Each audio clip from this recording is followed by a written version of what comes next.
All right, we are back and we are finally ready to talk about the total cost of my van build. Spoiler alert right away, it was way more than I originally thought it was going to be. When I first started looking into building a van, I watched a couple YouTube videos and convinced myself that I was going to be able to build this for around $10,000.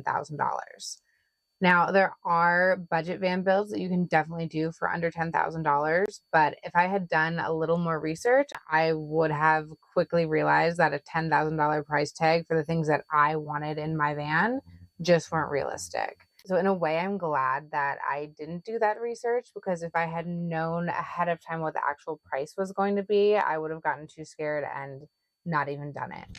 So now that it's done, though, I have zero regrets. I love my van, and I'm happy with everything that I put in it. So today we're just going to break down how much everything costs, why certain thing costs so much, and where I could have saved a lot of money. Okay, so first I want to start by saying that I don't think my build is actually considered a high end build.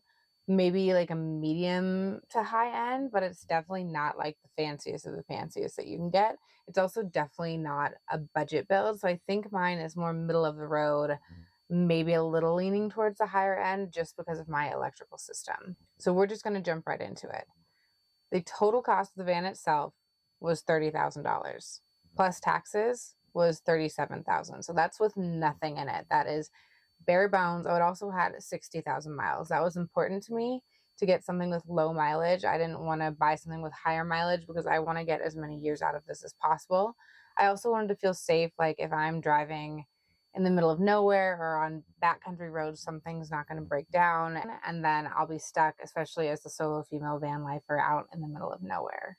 So something with lower mileage was really important to me. I paid a little bit more for that. So I also paid up a little bit for the duty rating. This is a 36-inch wheel bed van, which is the shortest of all vans, but I have the second highest duty rating. So this van comes in, I think, 1,500 and 2,500, and those just refer to like its towing capabilities and how heavy of a load it can accommodate. And so I have a 2,500 for a short wheel bed, which means that it can accommodate more than the 1,500, which is usually what these wheel beds are rated at. Again, that was important for me because I have a lot of stuff in here. My whole life is in here basically. And so it's going to get heavy. And I wanted to make sure that this van was capable of handling that for, like I said, many years to come in the future, hopefully.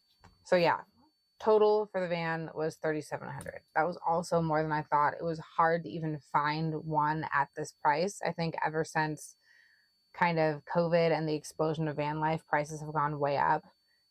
This was the best deal that I could find, and I still had to drive like 5 hours.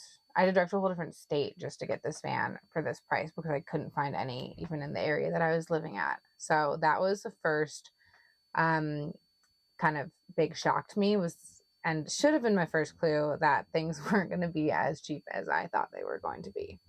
So total cost of the van, $3,700. Bare bones, shell, nothing else in it. So the next big surprise came when I realized how expensive like lumber, hardware, and tools were. I thought that I could just pick up any old plywood at the hardware store, and you can, but when I started doing more research, I learned that not all lumber is created equal. It was recommended through many sources and blogs to use birch for the build because birch is one of the most lightweight yet durable types of wood out there. Birch is also one of the most expensive plywoods out there. So my entire build is made out of birch besides the 2x4s that I made my bed frame out of. It was also really important to me to not use any toxic building materials when making this van. And so all of the birch plywood is also non-toxic, which means that there's no formaldehyde used in the bonding. So I paid a premium for that as well. So you could easily save money on your build if you were willing to use just any kind of plywood. That would have saved me a lot of money. I think the average cost of one sheet of the birch, the green or non-toxic birch plywood was at least $80. And then obviously, since this is my first time doing this, I made a lot of mistakes. there was a lot of wood wasted. Like I would make wrong cuts, I would measure something wrong and have to go buy a whole new sheet of plywood. So maybe if I were more experienced or had someone helping me, I wouldn't have made as many mistakes and wouldn't have had to buy as much wood. But it was a learning experience. And like I said, I'm glad that I did it myself.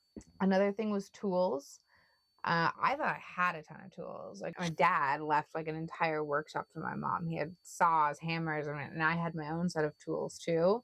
But the types of stuff that you do in the van are just so unique, that just one simple like circular saw is not enough to cut it. So I ended up having to buy like a table saw, a rivet tool, all these tools for electrical stuff like that. That just really upped the budget a lot. So total cost of lumber, hardware, and tools was $8,861.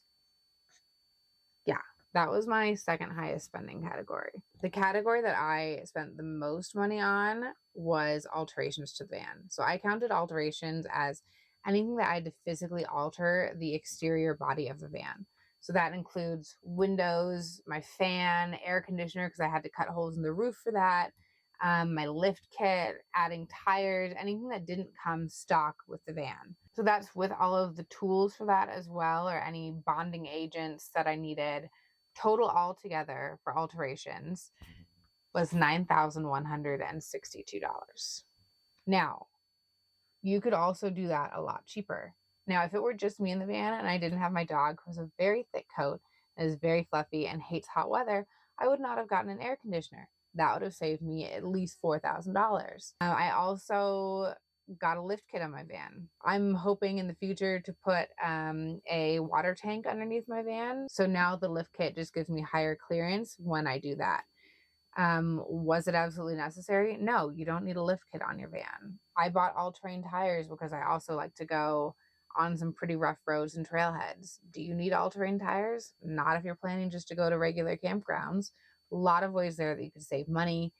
I also wanted a bunch of natural light. So I have a window on my side door. I have 2 windows in the back. I have a skylight above the bed. If you don't want that many windows, if you're more of a stealth camper, not going to cost you that much money. You could save almost $10,000 right there by just not doing as many alterations as I did. So my third highest spending category was electrical with a total of $3,919. I have a pretty large electrical system. I have 500 amp hour lithium ion phosphate batteries, mostly again because of my air conditioner. If I didn't have my air conditioner, I probably would have just done 3, but because the air conditioner can take up so much power, I ended up getting 5 batteries. You don't need that much if you don't have an air conditioner. You may not even need 3. 3 is kind of the sweet spot. You could probably get away with less if you didn't want to spend as much money. My electrical system is, again, kind of middle-ish high end of the road. It's definitely not the highest. I think the only reason why it costs so much is because I have so many batteries, but all of my products are pretty middle of the road products. My batteries are all from Renogy. Most of my components are actually from Renogy, and then I have a few Victron sprinkled in. If you could easily spend way more by having like all Battleborn batteries and having a complete Victron setup. To me, I was trying to save money wherever I could, and that was one way I could do it. I've had no problems so far. Again, I posted an entire video on my electrical setup and how happy I was with it. $3,919 was even more than I wanted to spend in the first place, and it is doing just fine. But like I said, you could easily save money by just not having an air conditioner and having less batteries. Easy. Another reason why the cost of my electrical system was a little bit higher is because I also didn't realize how much the wiring cost. So a lot of the wires are really thick. They're like 2/0, 4/0, and those are not cheap. And since it was my first time doing any kind of electrical work on my own, again, just like the lumber, mistakes were made. I ordered wire, I would cut it too short, and I would end up not having enough. I'd have to redo a bunch of the wire, and so I had to order a lot more than I probably needed to because I kept making mistakes and having to start over. So you can also save money there by knowing what you're doing, measuring, not making as many mistakes. But like I said, it just comes with the territory of your first time and kind of learning as you go. And coming in at my fourth highest spending category is my countertops and cabinets. So I grouped that together because I did those a little bit differently. I built the cabinet frame myself, but then I used IKEA drawers and drawer fronts to go into the frame. And then my upper cabinets are all IKEA as well. I added the handles and the drawer pulls on them. Those are not IKEA. And then I added in all the latches so that they don't fly open whenever I'm driving. I also made my entire countertop myself with plywood and epoxy. So the total for all of the cabinets, including the latches and the countertops and like the drawer pulls and everything, was $1,986. Now, all the IKEA things that I used were a lot more expensive than I thought they were going to be. I don't know when IKEA got so expensive. I thought they were supposed to be kind of cheap and budget friendly. They were not. You could probably save money if you built the cabinets yourself. I wanted them to look really nice. I'd never built cabinets before. There's no way in hell that they were going to look nice if I did them all on my own. It took me like a month just to build out the frame for it. So that's one thing I would definitely do next time, is have someone help me who was experienced in building cabinets. But they turned out fine. I love them just the way they are. So everything worked out in the end. And next up is everything that has to do with plumbing and the bathroom. So that includes sink, water pump, toilet, any tubing that went into the plumbing, and the water tanks. Total there was $1,583. Again, even that was way more than I thought. I had no idea that a sink, 2 water tanks, some tubing, and a toilet would cost that much. I mean, my toilet alone was $400 and it doesn't even flush. So everything, I think, because it's just so custom and specific for this type of living, just costs more money. Also, again, first time doing plumbing for me, so mistakes were made. I bought so many of the wrong size, like barbs and PEX fittings, that I couldn't return, and it was just really a trial and error until I finally got things right. So save money again by knowing what you're doing or having a friend help you who does. And the last category that I spent the least on was insulation. So I, again, wanting kind of a non-toxic van, I tried to go for non-toxic insulation. So I used a combination of sheep's wool and thin slate. And thin slate is like the material that you find in non-down jackets, for like outdoor wear and stuff. So that's what's stuffed on the inside of it. I bought way too much. I bought too much of both. So you can save money by actually calculating how much you need and buying the right amount. So if anyone needs any extra thin slate or sheep's wool, let me know, because I have extra and maybe we can work out something for me to send it to you. Oh, also in there, I included the sound deadener. So these vans, when you get them with nothing in them, are very loud. Like everything rattles. So I got sound deadener, which you apply to the bare metal of the van before doing any kind of framing or insulation. So I did that on all the walls, the ceiling, and the floor. And that's included in this price of the installation, the total $1,181 for all insulation and sound deadener. So are you ready for this? Total cost of my build. This doesn't include the cost of the van, because remember that was $37,000. This is just the total cost for the build itself. Every category that we just went through, add it all together, and the grand total is $26,692. Way more than that $10,000 that I originally thought I was going to spend. Did I go into debt building this van? Absolutely. Do I regret it? Absolutely not. I love almost everything about my build.